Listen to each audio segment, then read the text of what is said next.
Bueno, aquí en este primer ejemplo de intercambiador de doble tubo, la idea es verificar si con el intercambiador que me están dando se puedo cumplir el propósito que me están diciendo. ¿Qué necesito yo? Él me está diciendo que necesito calentar un agua que tiene un flujo máximo de 1.4 kilogramos sobre segundo. Yo necesito calentar ese agua desde 20 hasta 35 grados. O sea, ese es mi propósito. Entonces, para hacer ese calentamiento, yo tengo, puede ser de otro proceso de la industria o de lo que sea, tengo otro agua caliente que la tengo a una temperatura de 140 grados con un flujo de 1.36 kilogramos sobre segundo. Es decir, el calentamiento de este agua que es fría la voy a hacer con otra agua caliente que me viene de otro proceso diferente.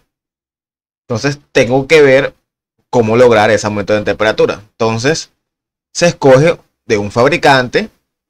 Bueno, los fabricantes dan las características físicas, o sea, la geometría del intercambiador, pero ellos no te dan cuál es el coeficiente global de transferencia de calor, o sea, el U, porque el U no solo depende de la geometría, o sea, el U depende también de los fluidos. Entonces el fabricante simplemente no te puede dar el U porque digamos que uno puede colocar el fluido que uno se le dé. Sí, que uno quiera colocar el fluido. O sea, el fluido que yo quiera colocar, eso me va a producir un U diferente. Entonces, por eso es que ellos no te pueden dar ese valor. Ellos simplemente te dan las características geométricas y una que otra condición. Por ejemplo, qué caudal puede soportar el intercambiador, por ejemplo. Entonces, para este doble tubo que es a contraflujo, recordemos que contraflujo son los que maximizan la transferencia de calor. Por eso es que en doble tubo casi siempre se utiliza a contraflujo y no a flujo paralelo. Entonces yo tengo estas características. Por ejemplo, tengo la longitud. Si yo, por ejemplo, si quiero dibujar el intercambiador así de rapidez, tendría el tubo exterior, que ese tubo exterior es el que tiene el diámetro de 0.8 metros. O sea, este D mayúscula es el diámetro interior de la carcasa, por así decirlo. Obviamente el diámetro exterior de la carcasa a mí no me sirve. Solo para la transferencia de calor solo me sirve el interior. El exterior me va a servir es para cuestiones ya de diseño mecánico. Es decir, para ver si la presión del fluido, si con el espesor de la carcasa si puede soportar eso o si no puede soportar esa presión. Pero para transferencia de calor solo me sirve el diámetro interno. Entonces también tengo, por ejemplo, el diámetro interior y el diámetro exterior del tubo que va adentro. Es decir, aquí hay otro tubo. Ese tubo tiene un diámetro interior y un diámetro exterior. Entonces, lo que me está diciendo el proceso o la situación es que por adentro del tubo tengo agua caliente que entra a 140 grados. Vamos a colocar solamente el 140. Y por afuera del tubo, es decir, por la carcasa, tengo agua fría, que es a contraflujo. Tengo agua fría que entra a 20 y yo la necesito elevar hasta 35 grados. Miren que el problema a mí no me da a qué temperatura sale este agua caliente. O sea, esto sería TH que sale. No me la da, pero ya la puedo calcular. El punto es que realmente no me interesa a qué temperatura salga. O sea, se puede calcular, pero no me interesa el valor. A mí lo que me interesa es lograr este incremento de 20 a 35. Entonces, ese es el objetivo. ¿Cómo va a ser el planteamiento del problema? O el paso a paso. O sea, yo tengo la geometría. Con esta geometría, yo voy a ser capaz de calcular el coeficiente de convección adentro de los tubos. Es decir, en el tubito este. Y el coeficiente de convección afuera de los tubos. Es decir, el agua fría que va por afuera, o sea, por la coraza. Con esos dos, y también con la conducción, o sea, con el K del material, que lo tengo por ahí, con esos tres valores, yo voy a poder calcular el coeficiente global de transferencia de calor. Ya cuando tenga ese señor coeficiente, puedo calcular la transferencia de calor real con una fórmula que ya conocemos. Necesitaría también la media logarítmica, pero eso es fácil porque tendría las 4 temperaturas. El área superficial la puedo sacar porque tengo toda la geometría. Y el U es lo que sale de calcular estos señores con las correlaciones que hemos visto. Cuando ya tenga ese calor, esa transferencia de calor real, teórica, porque al fin y al cabo es algo teórico, porque recordemos que las correlaciones, si bien dan un valor, no es un valor que sea exacto.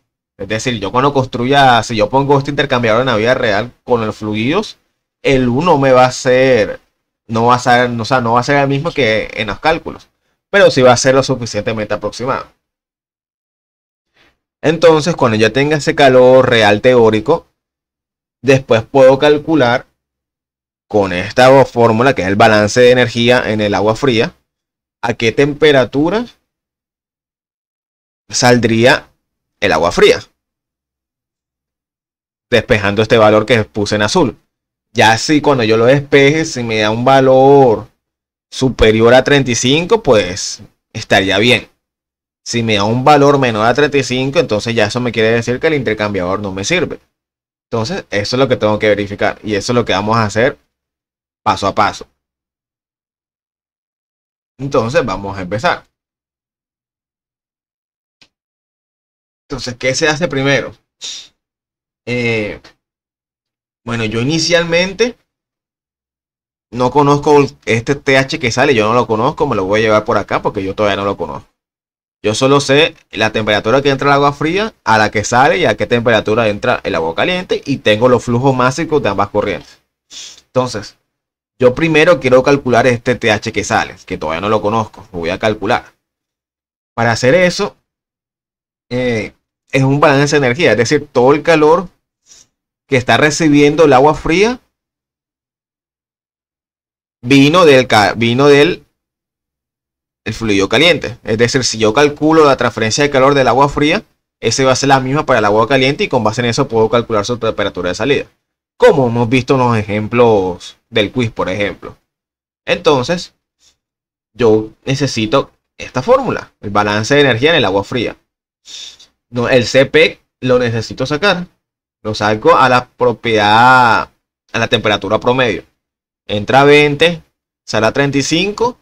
Hago el promedio y con mi Excel, que es el que está montado, yo saco esas propiedades. Por ejemplo, aquí me da 27.5. Entonces yo vengo aquí en tabla de agua, no en aire, tiene que ser en agua.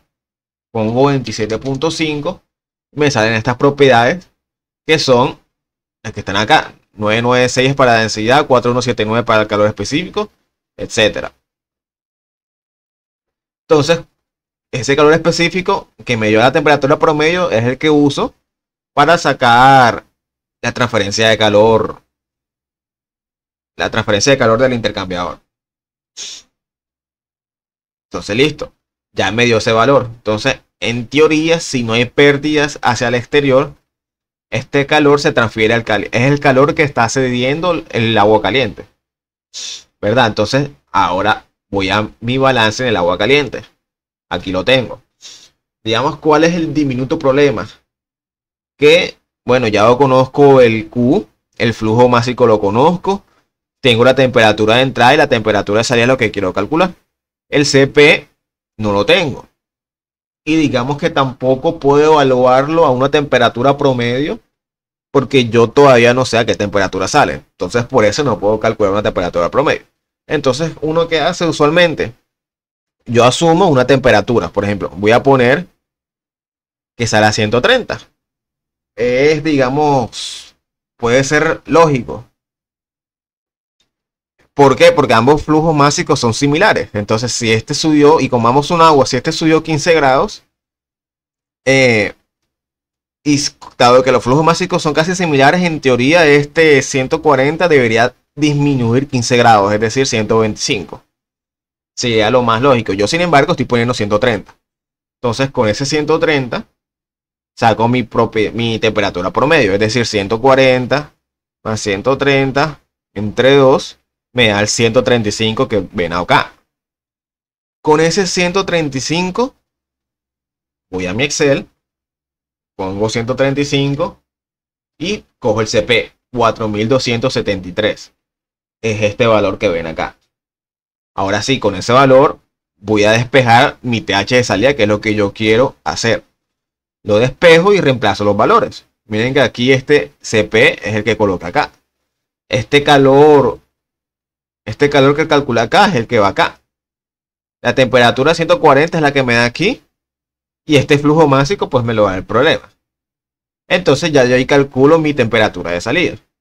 Yo veo que me dio 124. O sea, no me dio 130 como yo lo asumí. No pasa nada porque está muy cercano. Es decir, si yo quisiera hacer... Bueno, ya aquí ya puedo colocar mi valor. Si yo quisiera ser súper exacto, ¿sí? Estrictamente exacto, me tocaría ahora, que no es lo que voy a hacer, pero me tocaría sacar una temperatura promedio a 135 más 124.9 y dividirlo entre 2. Y ahí saco el CP, porque este CP fue con una temperatura promedio diferente. Podría hacer eso, pero realmente no es necesario porque el CP, primero que todo, no cambia mucho con la temperatura. Y además que nosotros asumimos que salía a 130 y aquí me dio 124, o sea, está muy cercano. Si yo al hacer eso nuevamente no me va a variar mucho. Ya en el caso extremo que yo, por ejemplo, no sé, hubiese asumido que salía no sé, a 60 grados. Ahí sí tocaría volver a hacerlo porque la temperatura promedio aquí va a ser bastante diferente, entonces el CP sí va a tener su cambio. Aquí como estoy muy cerca, pues sigo así como lo veníamos haciendo. Entonces listo, aquí ya tengo mis 4 temperaturas.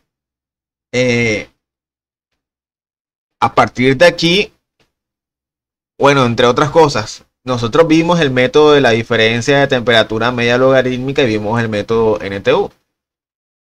Dijimos que el primer método era para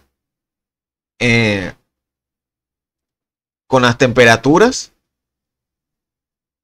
calcular el área, o sea, la geometría.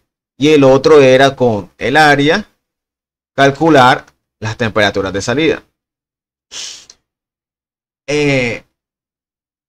Aquí en teoría yo estaría usando el primer método. Bueno, realmente, o sea, ambos métodos los puedo utilizar. ¿Por qué? Porque yo en ambos conozco, o sea, yo tengo la geometría y también tengo las temperaturas, o sea, tengo todo.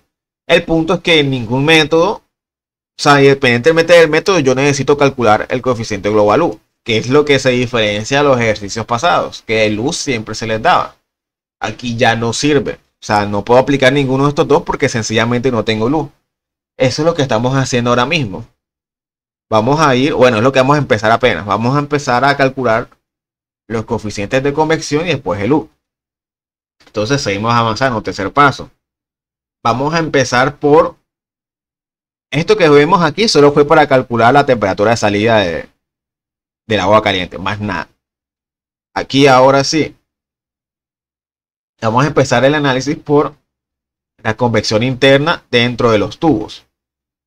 Es decir, tengo mi intercambiador, ese es el tubo exterior, tengo un tubo interior que es por donde está fluyendo el agua caliente.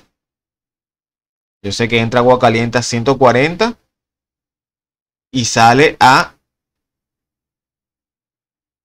el valor que calculamos antes, que es 124.9. Entonces, primero que hago es lo mismo de siempre, o sea, calculo propiedades promedio. Aquí literalmente 132.45. Entonces en el Excel 132.45. Y son estas propiedades de acá. Son los mismos valores. Entonces listo, ya tengo mis propiedades promedios. Siguiente paso sería calcular el Reynolds. Lo que pasa es que para calcular el Reynolds yo necesito tener la velocidad y la velocidad no la conozco. Entonces para sacar la velocidad necesito utilizar esta fórmula que estoy poniendo en verde. Lo que pasa es que en esta fórmula el área transversal, o sea, el área por donde fluye ese agua, que sería este azul que voy a poner acá ahora mismo. O sea, el área de este círculo es por donde va a entrar. Ese es el área AC, el área transversal. Necesito calcularlo. Eso es lo que estoy haciendo aquí en la primera parte. Fórmula del área de un círculo. Miren que utilizo diámetro. Recuerden que D es minúscula para el tubo. Diámetro interno del tubo. ¿Por qué? Porque el agua este está fluyendo por el diámetro interno claramente. Entonces, listo. Calculo el área. Ya cuando tengo el área, me lo llevo aquí y saco la velocidad. Aquí es importante algo. Esta densidad, que fue lo que yo no les cobré en los trabajos, porque yo sé que todos pusieron aquí que esta densidad era esta que estamos a la temperatura promedio. Pero eso no... o sea, digamos que dependiendo del caso, puede que hacer esto no produzca un error grande. Pero no se puede hacer así. Es decir, me explico mejor.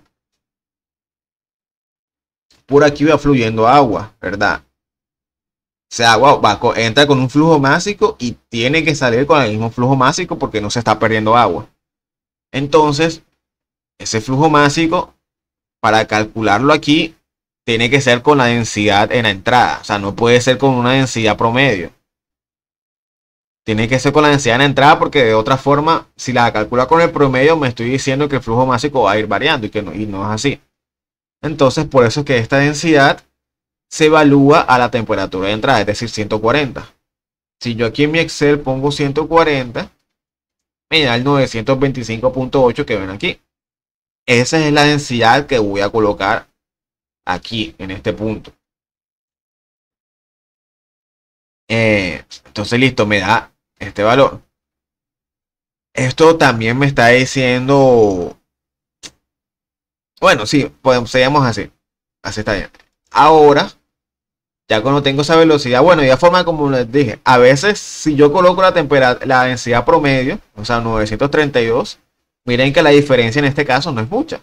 Entonces, no, digamos que no va a producir un error muy grande. Para cambios grandes de temperatura es donde sí va a influir un poco. Pero listo, entonces, esa es la recomendación. Aquí va la densidad a la temperatura de entrada. Ya tengo la velocidad, ahora puedo calcular el Reynolds. Y me da 160.000, miren que es turbulento. Aquí sí se utiliza la densidad promedio, es decir, la que calculé por acá. Entonces, listo, me da turbulento. Entonces, mi correlación hace, y miren que me da entre 160.000. Si yo miro aquí mis correlaciones, las de antes, estamos en doble tubo. Por acá. A ver, ¿dónde está? Se fue. Aquí. Adentro de los tubos. Como estoy mayor a 10.000, utilizo esta última de aquí.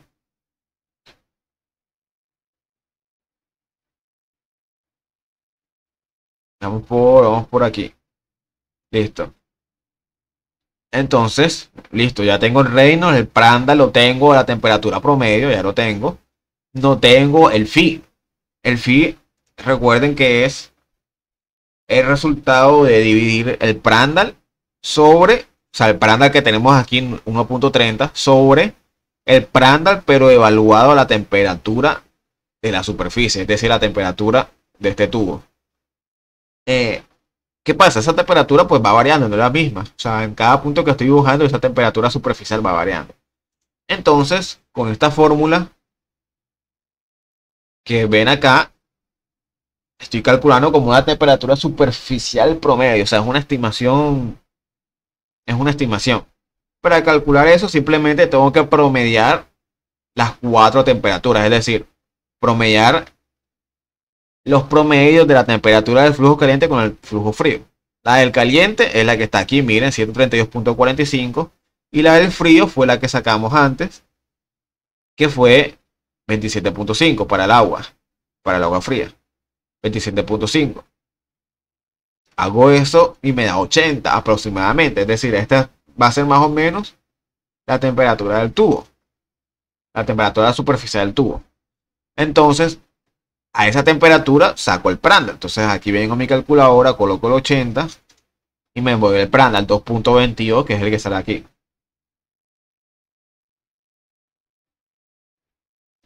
Entonces listo, ya podemos calcular el Nusselt.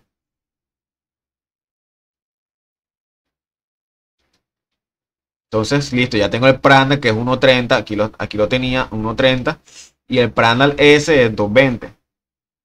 Perdón, es 2.22. Bueno, aquí puse... Bueno, eso no cambia mucho la verdad. Entonces me da 0.59. Ya tengo el phi. Entonces ahora sí aplico mi fórmula, reemplazo los valores y me da este Nusselt. Ya tengo Nusselt. Ahora calculo el coeficiente de convección interno, o sea, en el lado de los tubos. Entonces normal, reemplazo el K, este es el K, la temperatura promedio. El diámetro interno del tubo, que me lo da la geometría. Y con eso calculo el HI, o sea, el coeficiente de convección en el lado de los tubos. Ya terminé con esa parte. Ahora vamos a la convección interna afuera de los tubos, es decir, en la carcasa. Los pasos a seguir van a ser similares. Primero tengo que calcular el Reynolds. Lo que pasa es que para el Reynolds necesito la velocidad y para la velocidad necesito el área transversal, que es esta fórmula. Aquí cambia un poquito. ¿Por qué cambia? Si yo miro el intercambiador desde el frente, en la parte frontal, yo voy a ver un círculo y dentro de ese círculo voy a ver el tubo. Entonces, por donde está fluyendo el agua caliente, realmente va a ser este área que estoy aquí subrayando en azul. Ese área va a ser una resta del área del tubo, perdón, va a ser una diferencia entre el área de la carcasa menos el área del tubo exterior, o sea, el área exterior del tubo, mejor dicho. Entonces hago esa resta y saco el área libre por donde va el flujo afuera de los tubos. Con eso calculo la velocidad. Nuevamente haciendo la aclaración, miren que este 998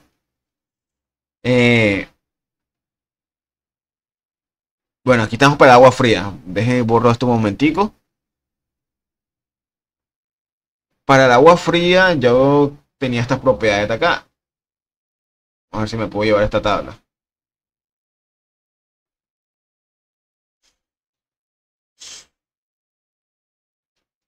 No copió. A ver un momento.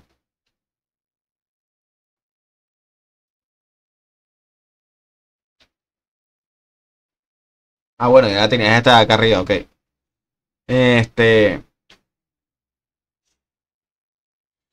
Ya la tenía acá arriba. Pensé que este era para el caliente, pero es para el frío. Entonces, miren que esta densidad que estoy poniendo acá no es esta. ¿Por qué? Lo que les comenté que es la densidad a la entrada. Es decir, a 20 grados, que es el agua que está entrando. Me da 998, que es el que ven aquí. De la forma, miren nuevamente, si yo hubiese cogido la densidad a la temperatura promedio, hubiese sido 996. Miren que no es mucha la diferencia, o sea, el error hubiese sido nulo. Entonces, vale, calculo la velocidad. Con la velocidad ya puedo calcular el Reynolds. Aquí con la salvedad que, como es una región anular, aquí voy a tener que usar el diámetro hidráulico. Y para una región anular con dos tubos, esta fórmula, que es la fórmula general para el diámetro hidráulico, pasa a ser esta de aquí. Es decir, solamente tengo que restar el diámetro interno de la carcasa con el diámetro externo del tubo. Ahí sí saco el diámetro hidráulico. Ese es el diámetro hidráulico que va a ir a la fórmula del Reynolds. Mírenlo aquí. Este valor es este de acá. Y los demás valores pues salen de estas tablas de aquí a la temperatura promedio. Aquí está viscosidad dinámica 8.45. Densidad, aquí habíamos dicho que ya es la densidad a la temperatura promedio. Entonces, listo, me da 14.868. Eso viene siendo turbulento nuevamente. Entonces, aplico la misma correlación que usamos acá.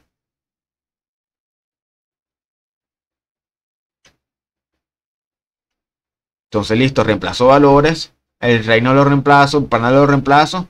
Y el phi lo tengo que calcular de nuevo. El phi, recuerden que es esta fórmula. El prandal S sigue siendo el mismo del anterior. Lo que va a cambiar es el prandal a la temperatura promedio, que ahora va a ser este señor. Me da 2.6 ahora. Eso lo reemplazo. Aplico la fórmula y me da 120 el coeficiente de convección afuera de los tubos, es decir, en la carcasa. Ya con ese coeficiente calculo el coeficiente de convección externo, o sea, en la carcasa. Aquí nuevamente toca tener cuidado con las fórmulas. Aquí me están pidiendo es el diámetro equivalente, no es el diámetro hidráulico. El diámetro equivalente, como ya he mencionado en una clase, va a ser, digamos que es la misma fórmula, pero noten la diferencia del denominador. Aquí es perímetro mojado wet y aquí es perímetro para la transferencia de calor. Eso es lo que va a cambiar. Y para mencionar un poco la diferencia, que fue la que dije en la clase. Perímetro mojado se refiere, ustedes saben que por aquí está fluyendo un líquido. Entonces, el perímetro que está tocando ese fluido va a ser este, cuando el cambio de color, va a ser este círculo, o sea, este perímetro, y también está tocando este perímetro. Por eso que se llama perímetro wet, perímetro mojado. Y desde ahí sale esta fórmula. Ahora, para el diámetro equivalente, aquí solo se va a tener en cuenta el diámetro o el perímetro donde hay una transferencia de calor. Es decir, en el tubo interior, porque es donde se está dando la transferencia de calor al fluido que va adentro. Entonces, por eso es que aquí sale pH. Entonces, esa digamos que es la diferencia entre el P wet y el pH. Solo como para tener en cuenta. Para doble tubo, ese pH se calcula de esta forma. Simplemente reemplazar valores. Entonces, listo, aquí ya me da con ese diámetro equivalente, que es el que va aquí, ya tengo mi coeficiente de convección externo en la carcasa. Entonces sigo aquí. Aquí tengo mi resumen de datos, la geometría con los coeficientes de transferencia de calor. Ahora voy a calcular el coeficiente global U con la fórmula que hemos visto. Simplemente reemplazar valores. No, nada, aquí no se está inventando nada. Este K sí es el K del material, que es 54, un acero galvanizado. Entonces, listo, yo hago mis cálculos en la calculadora, cerciorándome que todo esté bien colocado, y me da este valor chiquito del coeficiente global. Lo que pasa es que tengo que tomar el recíproco. Es decir, lo divido 1 sobre este valor y me da, ahora sí, el coeficiente global de transferencia de calor. 1083. Entonces, listo. Ya tengo luz. Ahora, como habíamos dicho desde el planteamiento, una vez que se tenga el coeficiente, se puede determinar la transferencia de calor real teórica. Es decir, con esta fórmula, vamos a calcular el copunto. Miren que ya tengo luz. El A ya lo tengo también, que es el área superficial, y la media logarítmica no la tengo, pero la puedo calcular fácilmente.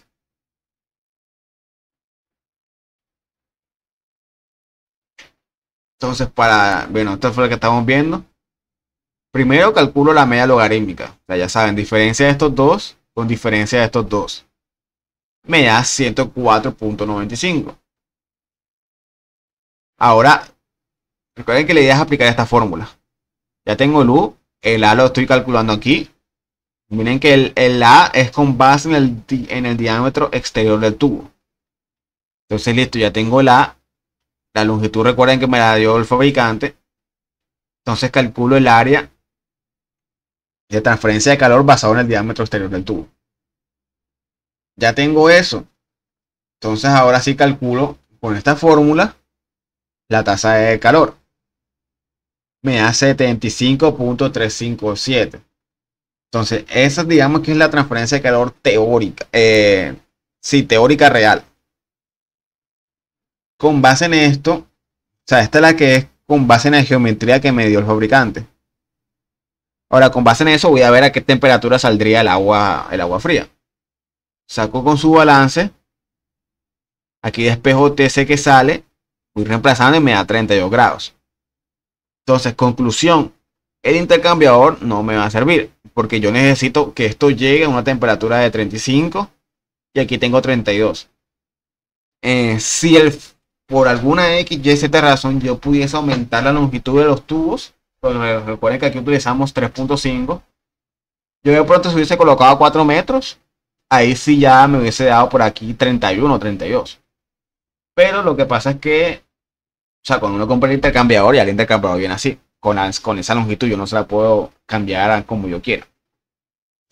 Entonces por eso es que por catálogo uno mira diferencias de intercambiadores, mira las dimensiones. Y con base en eso, pues, uno calcula si te va a dar la temperatura que quieras al final o si no te va a dar. Entonces, listo, con esto ya terminamos este primer ejemplo que es para doble tubo.